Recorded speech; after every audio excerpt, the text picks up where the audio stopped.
Thì không phải trường hợp nào cũng có thể xử lý theo cái hình thức là chuyển hướng được, đúng không ạ? Đúng rồi.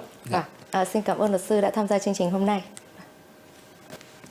Quý vị và các bạn thân mến, một góc tư vấn đã kết thúc chuyên mục hộp thư truyền hình tuần này của báo và phát thanh truyền hình Bắc Ninh. Cảm ơn quý vị và các bạn đã quan tâm theo dõi. Xin kính chào tạm biệt và hẹn gặp lại.